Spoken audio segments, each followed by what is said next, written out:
They made you feel seen, completely, immediately, like no one ever had. And somewhere in the back of your mind, very quietly, something said, "This is too much." You ignored it. By the end of this episode, you'll understand exactly why.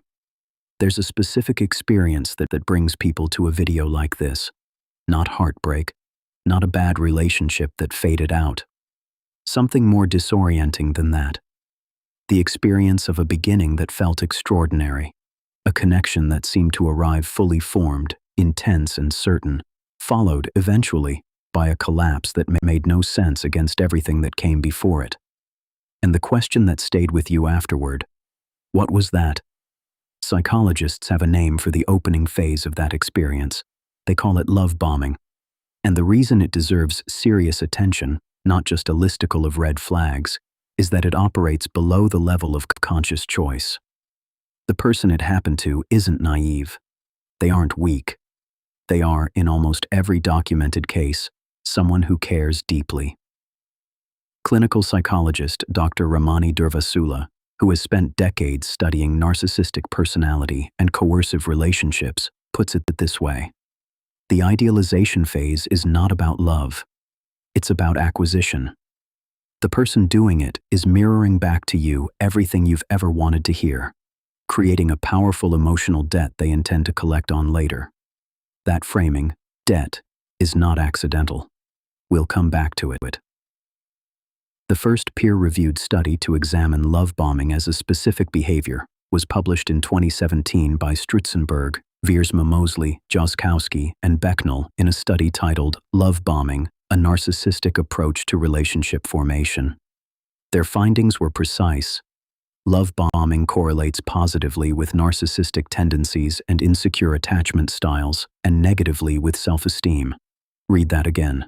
Negatively with self-esteem. The person flooding you with adoration is, by the data, someone with a fragile sense of their own worth, using excessive communication and manufactured intensity as a tool for what the researchers called narcissistic self-enhancement. In other words, they needed you to adore them. The love bombing wasn't primarily about you at all. This is the part other channels miss. The cultural narrative frames love bombing as predatory calculation, a cold, deliberate villain who knows exactly what they're doing. The research tells a more complicated story. In 2023, Dr. Shahida Arabi published findings in Personality and Individual Differences showing that love bombing from narcissistic and psychopathic partners involved what she called future faking, fast-forwarding targets into premature commitment before they had time to understand their partner's actual character. The mechanism matters here. Future faking isn't just lying about what you want. It's collapsing the timeline of trust deliberately. Getting someone to commit emotionally before informed consent is possible. You made a decision without all the information, not because you were careless, because the information was withheld by design. And a 2022 qualitative study by Batul, Naeem, Salim, and Javed found something that connects the academic picture to what survivors describe in real terms. Love bombing conceals strategic manipulation through exaggerated praise, conditional affection, and guilt-inducing phrases used to maintain power and control. Conditional affection. The warmth, it turns out, always had conditions. You just weren't shown them yet. Here is the argument this episode is making. The thesis underneath everything you're hearing. Love bombing doesn't work on people who don't care. It works precisely because you do. The conventional framing puts the target's empathy, their openness, their capacity for deep connection, in the category of vulnerability, something that was exploited. That framing is incomplete, and it does damage. Because what it quietly implies is that caring deeply is a flaw, that the answer is to care less, to armor up, to become someone who can't be reached. The research doesn't support that conclusion. What the research supports is this. Love bombing is an attack on specifically human qualities. The willingness to be moved, to invest, to believe that intensity signals depth. The target's empathy isn't the problem. It's the weapon being used against them. And there is a crucial distinction between those two things. The weapon can be understood. It can be recognized. It can be disarmed without destroying the person who carries it. The people most vulnerable to love bombing are not damaged people. They are often people with the highest capacity for genuine connection. People who read emotional intensity as evidence of real feeling because, for them, that's what emotional intensity has always meant. They are not wrong about what intensity means. They have simply encountered someone who learned to perform it. To understand why someone love bombs, you have to look at what they cannot tolerate, not what they want, what they cannot survive. And the answer, consistently, across the clinical literature and the first empirical studies on this behavior, is this: they cannot tolerate being ordinary. Carl Jung spent much of his career mapping what he called the shadow, the parts of ourselves we cannot consciously accept, so we bury them, push them down, project them outward. For the love bomber, the shadow is the terror of being seen slowly, imperfectly, and found to be not enough. Sitting with uncertainty, the slow unfolding of real intimacy, the risk of being known before being loved. That process feels to this person like annihilation. So they flood the zone. They move fast. They say the right things immediately. They create an emotional debt in the other person before doubt can form. Because doubt is where the ordinary self gets exposed. The adoration they perform is not generosity. It is, at its root, panic dressed as love. And here is where the dopamine loop enters the picture. Neuroscience has documented what intermittent reinforcement does to the human brain. The pattern of intense reward followed by withdrawal, followed by reward again. It creates compulsive seeking behavior. The same circuitry activated by variable ratio reward schedules, the most addictive pattern known in behavioral psychology, is activated by relationships that oscillate between intense warmth and sudden coldness. The idealization phase floods you with reward.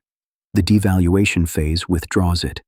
And your brain, a biological machine designed to pursue what has rewarded it before, begins working to get back to the beginning. This is not weakness. This is neurochemistry operating exactly as designed. Dr. Durvasula describes the idealization-devaluation cycle as one of the most psychologically destabilizing patterns in human relationships, not because of its cruelty, but because of its timing. By the time the withdrawal comes, the emotional architecture has already been built. You are not trying to hold on to someone who never existed. You are trying to get back to an experience that was neurologically real, even if the person who created it was not. A 2025 study by Cassing and Collins in the Journal of Interpersonal Violence examined what happens to people subjected to sustained coercive control, including love bombing as an entry mechanism. Their conclusion introduced a specific term: coercive control trauma, not post-traumatic stress, not general relationship damage, a specific psychological harm shaped by two forces working together: threat and restraint. The threat is the withdrawal of what felt like the most profound connection you'd ever had. The restraint is the web of guilt, obligation, and emotional debt constructed during the idealization phase, making it feel impossible to simply leave. This is why survivors often describe the aftermath not as grief, but as confusion. Because grief has a clear object. You lost something real. Coercive control trauma is disorienting at a deeper level. You are grieving something that was, in part, constructed. A mirror. Because mirroring is the core mechanic of love bombing. The love bomber does not show you who they are. They show you who you are, reflected back, amplified, idealized. You fell for someone who looked, from the inside, remarkably like your own deepest values. That is not an accident. That is the method. And recovering from it requires something specific. Not forgetting the intensity, but understanding its source. If setting a boundary could put you at risk during this process, your safety comes first, before any strategy in this video. You remember the first week, the texts that arrived before you'd finished reading the last one, the way they said things, specific things, things no one had ever named about you before, like they already knew you completely. You remember thinking, I have never felt this understood. You remember the first time something felt slightly off, not wrong, just slightly too much, and talking yourself out of it. Because everything else felt so right. You remember the first time they pulled back, not dramatically, just less. A text that took longer to arrive, a warmth that wasn't quite there, and you remember working to get back to where you were, adjusting, trying harder, wondering what you'd done. You hadn't done anything. The withdrawal was not a response to your behavior. It was the next phase of a pattern. You remember the moment you made a decision about how serious this was, how much you could trust them, how this might be the person. And you made it far too early, before you had nearly enough information. You remember thinking, if I say this out loud, I'll sound crazy. Because from the outside, everything looked like the beginning of something beautiful. You weren't crazy. You were reading the signals you were given, and the signals had been arranged very carefully. Understanding love bombing in your bones, not just as a concept, changes what you notice. The first signal is pace.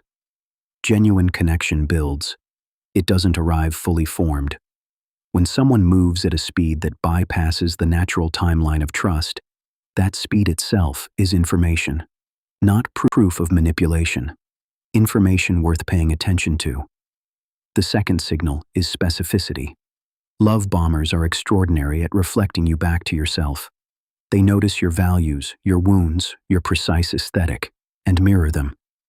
If early conversations feel uncanny in how well someone seems to already know you, ask yourself, how do they know this yet? What have I actually shown them? The third signal is the nature of the intensity.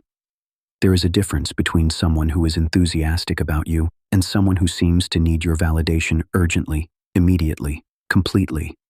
Enthusiasm gives, need extracts. The love bomber's intensity has an undertow, a pull toward your admiration rather than toward genuine knowing.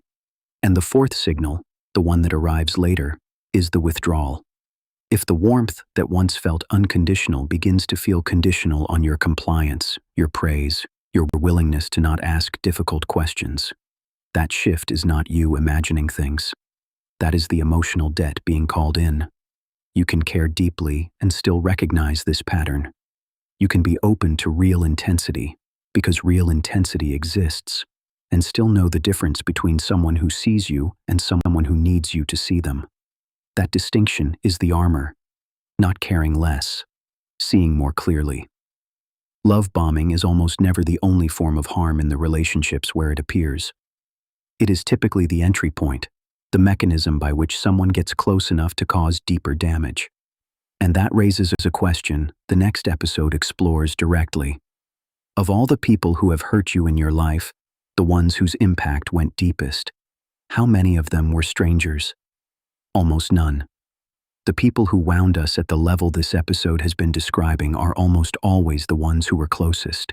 Not because closeness is dangerous, but because closeness, engineered or real, is the only position from which certain kinds of harm are possible.